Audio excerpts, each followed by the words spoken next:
daginn. Já, eins og þið sjáið þá heitir verkefnið Raddir barna eða erindi mitt hér í dag og þegar við tölum börn þá erum við að tala börn á aldrinum 0 til 18 ára. Barnvænt sveitafélag, það útgangspunkturinn minn hér í dag.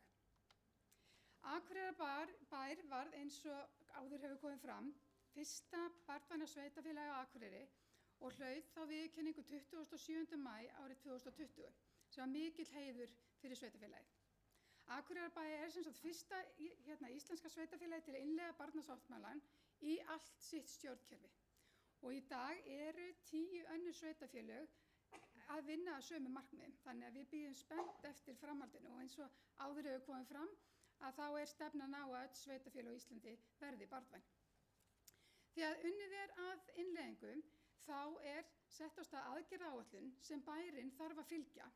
Og í þessari aðgerðaáætlun rætt við börn það sem þarf að gera betur. Þannig börnin eru fengin að borðinu og það eru þeirra raddir sem eru í aðgerðaáætlunni.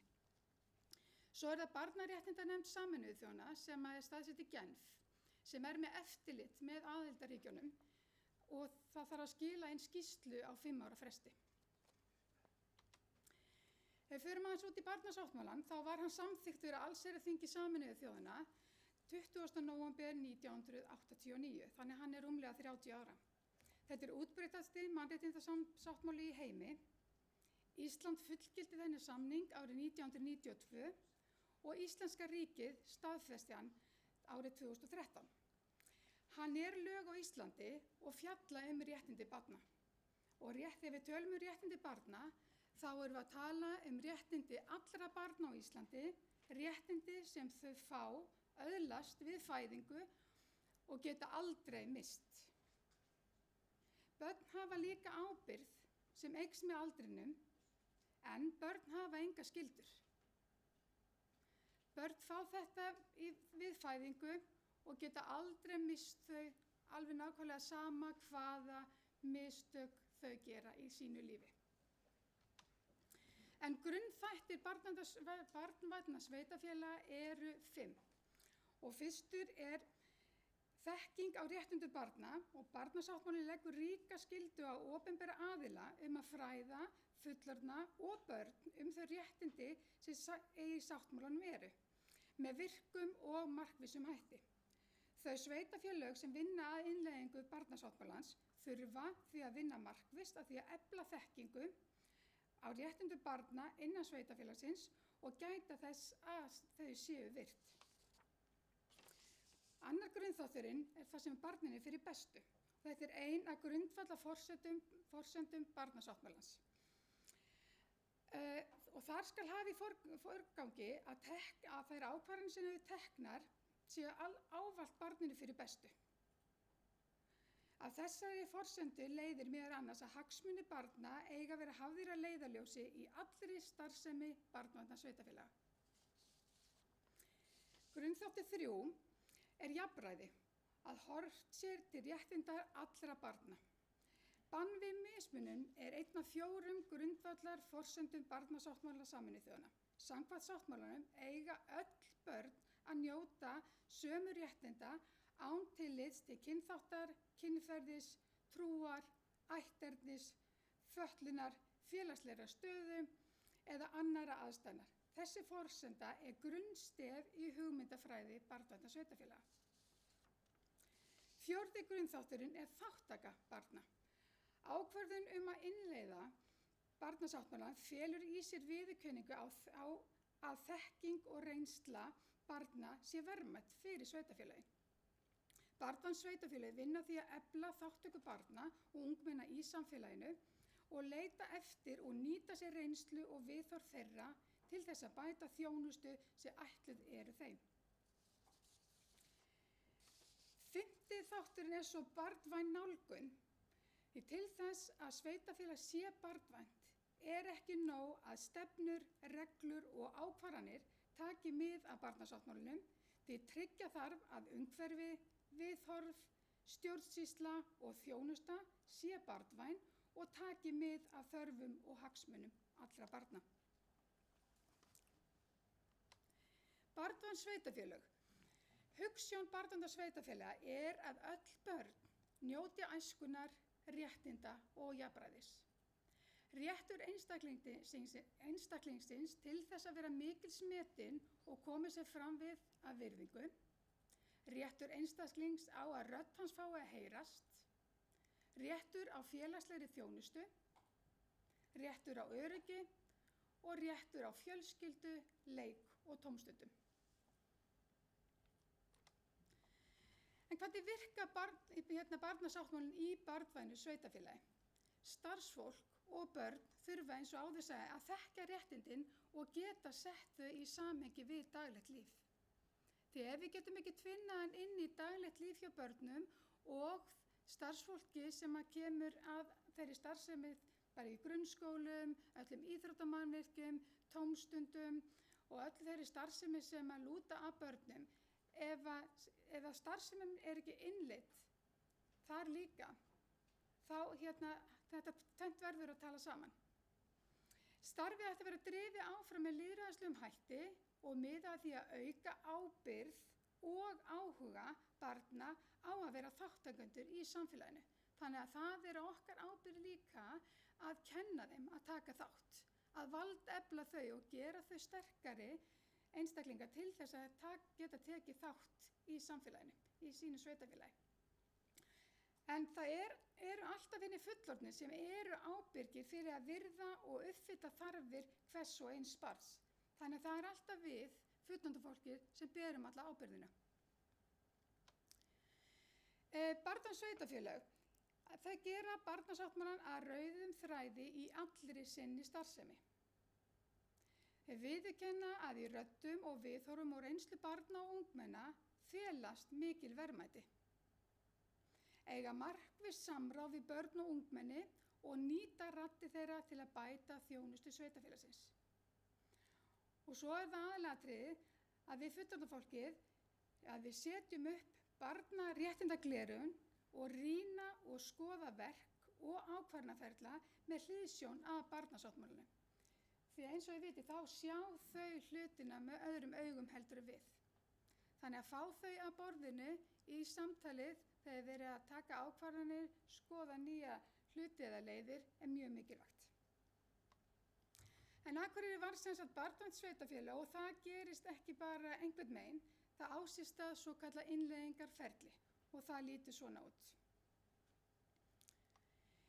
Það hófst gagnasöfnun hjá Akureyrarbæ og það var sem sagt kortlagning og helstu niðurstöður nýttar til þess að setja saman aðgerðaáætlun.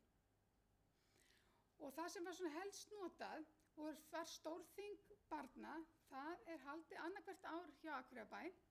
Þar koma að borðinu börn úr grunnskóla, unglingastigi og frá menntaskólanum Akureyri og verkmenntaskólanum og eiga þar saman dagstund og þar er farið yfir mál sem þau varða sem að ungmennaráð hefur tekið saman og ungmennaráð stýrir þessi þingi og þetta þing setur saman þær niðurstöður sem koma frá börnum og ungmennum hvað þau vilja sjá að betur sé gert í þeirra sveitarfélagi. Svo fór þetta rýnihópa barna, við erum að fá sem fjölbreyttasta rýnihópa inn í þessi mál líka til að fá sem fjölbreyttasta hópinn að borðinu. Við notum barnaréttindatréð, lýðheilsuvísa og fleiri gögn. Aðgerðaáætlun, það er meðal annars raddir barna og ég mun koma inn á það á eftir að það sem að hluti af því verkefni var að þau vildu meiri fræðslu. Það var lagt mikil áherslu á það, börn og ungmenni tala mikið að það vanti aukna fræðslu bæði til að valdefla þau stjórnmál, fjármál, fíkniefni, bara allt sem ykkur dettur í hug. Þau vilja alltaf meira, því meiri fræðsla því betra.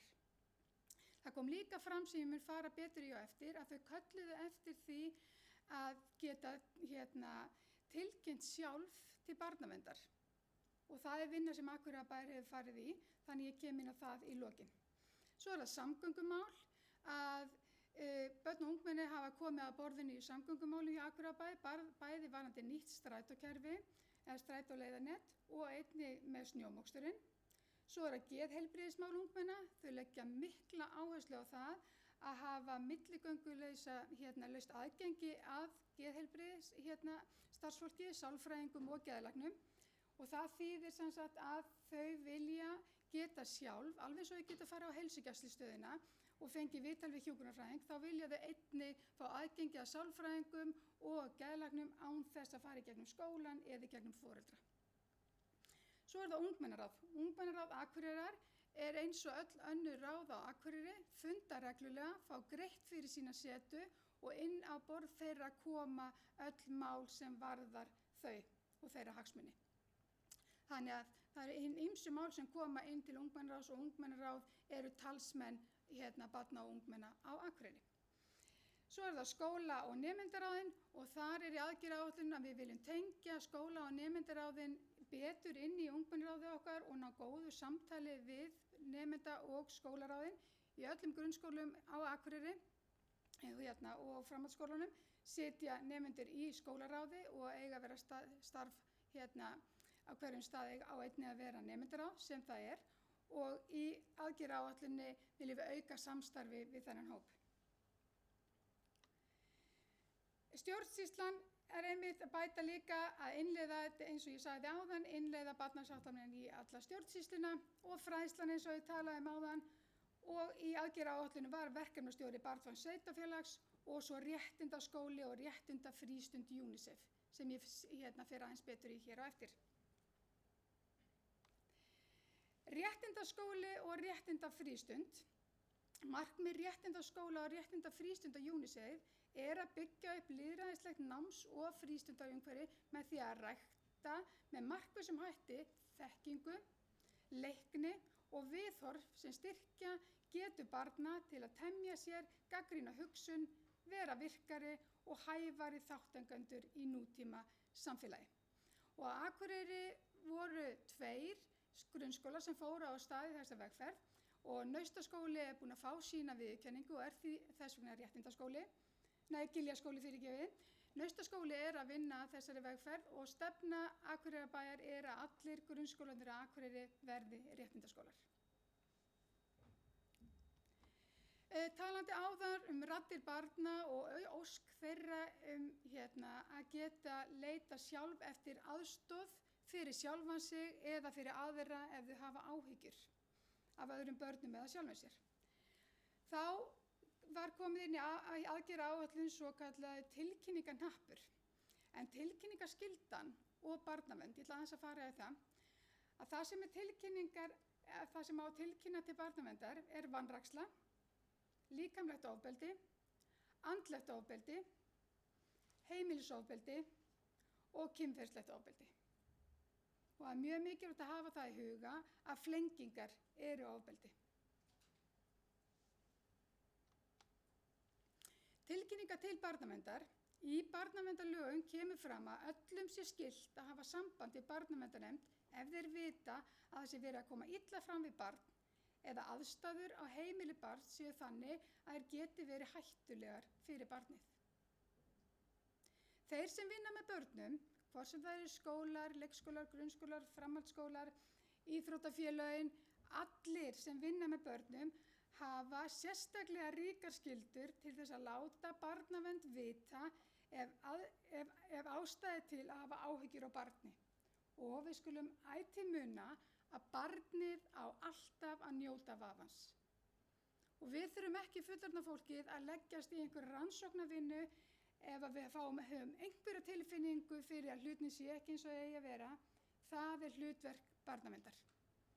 Þannig að tilkynna ef þið hafið áhyggjur. En eins og ég talaði áðan, þá var inn í aðgerðaáætlun og kom skýrt fram frá börnunum og ungmennum að auka aðgengi, að greiða aðgengi þeirra að því að tilkynna sjálf. Og þá er það svokallaði tilkynningarhnappurinn.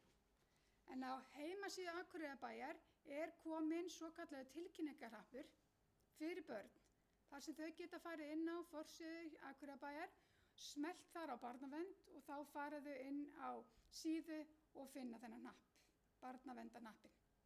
En hann á semst að auðvelda börnum að tilkynna til barnaverndar.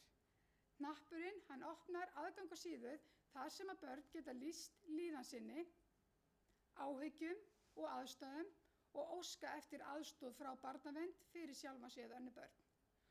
Og þessi fræðsla hefur farið af stað á Akureyri, en vegna COVID þá því miður hefur þetta ekki gengið eins hratt eins og við vildum, en að það hafa nokkrir skólar og á endanum munu allir skólar fá fræðslu börn í 4. til 10. bekk það hvernig þau geta nýtt hnappinn, hvernig þau nálgast hann og til hvers hann er.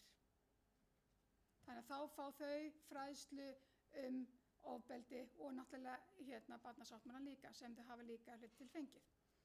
Þannig að það er mjög mikilvægt að þetta sé komið. Og í aðgerðaáætlun okkar er mjög margt komið á stað og aðgerðaáætlun er til 2021, þannig við erum byrjað að vinna að nýrri aðgerðaáætlun, þannig að það eru spennandi tíma framundan. Við vorum kannski eins og þið vitið að fá afhent svokallað mælaborð velferð barna, sem er virkilega mikilvægt og stórt skref fyrir börn og ungmenni. Og það eru þessi 11 sveitarfélag sem eru Akureyri barnaverndarsveitarfélag og hinn 10 sem eru að vinna að því að verða barnaverndarsveitarfélag sem fengu þetta mælaborð.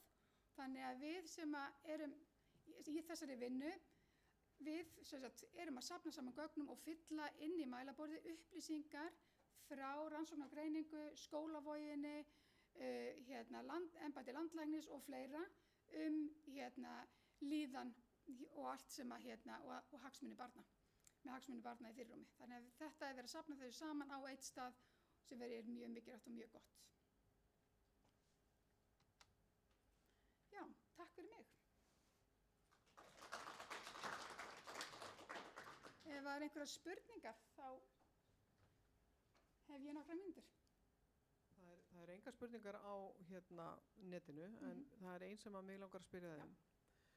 Ég var að velta fyrir mig fræðslu til kennara, þjálfara og þeirra sem vinna með börnum. Hvernig er henni háttað?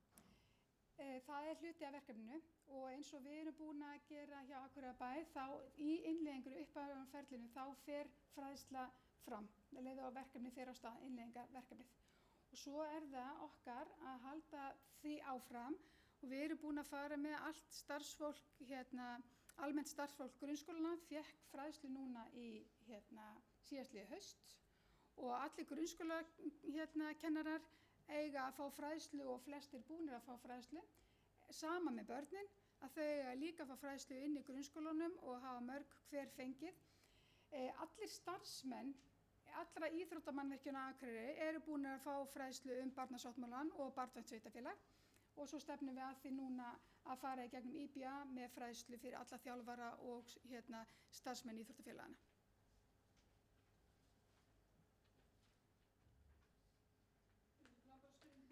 Já. Er ykkur komin reynsla á hann? Er ykkur komin tölfræði mál sem börn fara að setja? Já, hann hefur verið nýttur, en það er ekki búið fyrir ekki. Endurtaka spurningum í netið þar. Ok.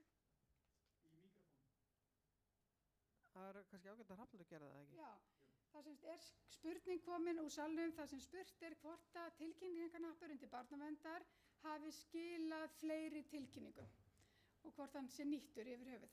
Og já, hann hefur verið nýttur, en það er ekki búið að safna því saman hvort það hefur orðið einhver fjölgun eða aukning á tilkynningum.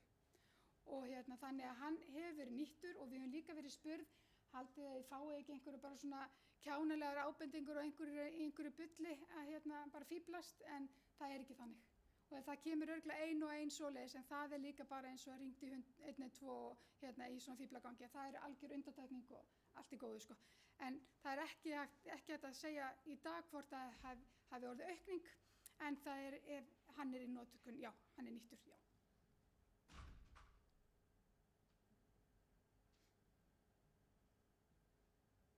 Mjög gott.